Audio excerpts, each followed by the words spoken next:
So today we're talking about accountancy costs and how to get the best value out of your accountants. Rule number one, be delighted with your accountant, nothing less than delighted.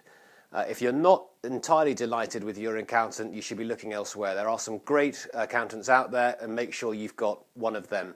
They're such an important part of your team. It's really important that they're giving you the best possible value.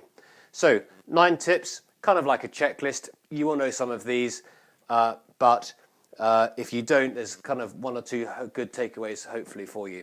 Number 1, good bookkeeping. So are you paying your accountant like £50 plus per hour to do your tick and bash things that you could have previously outsourced? Or if you've got the skills and the training, even do them in-house. But there's nothing wrong with outsourcing. It's cheaper than getting your accountant to do it, almost certainly. There's good companies like Bookkeeping Pro or Alcor Global Solutions, and it will be probably half and maybe much less than half of what you would pay an accountant to do it. Number 2, benchmark. So you probably know 1 or 2 accountants apart from the one that you're using, and keep them keen. If they're at all interested in doing your accounts, then sort of keep them keen, make them feel they've got a good chance of doing it, maybe get them to quote for the work once a year. That keeps your incumbent accountant absolutely on their toes. And maybe they'll bring some opportunities to the table for you as well.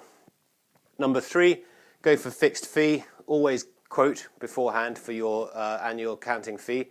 Make sure you have a fixed quote.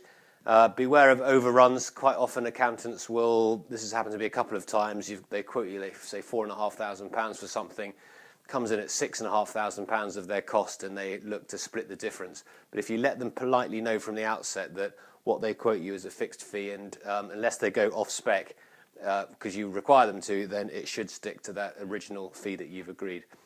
Okay, some other tips. Full audit. Have you got an audit exemption? You know that thing, the 3 criteria of an SME, 3.26 million asset value or 6.5 million turnover or more than 50 employees. You only have to do a full audit if you fulfill 2 of those items.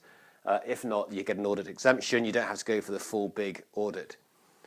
Okay, are your accountants a good fit for you? Do you find that they've got the right chemistry? Do they have the right experience in your sector? Do they work with companies of the same size as yours? These are all really important items in choosing the right accountant. Number 6, are they introducers? A good accountant should really always be putting you in front of people, looking for opportunities on your behalf, sales opportunities, almost like an extra salesperson. Also retweeting what you put on Twitter if you're into Twitter. That's always handy if they do that for you. Also, are they really good advisors? So you're not expected to know everything there is to know about R&D tax credits and grants for training. So they should know that, and they should hopefully be putting that sort of stuff in front of you. A really good accountant could pay their way just in these 2 things alone, so look out for that. Number 8, preparation. So when you do your end of year accounts, get everything really ship-shape, good housekeeping, put it together nicely so they don't have to come looking for extra things. They'll appreciate that. It could even reduce your fee for the following year if they come in under budget.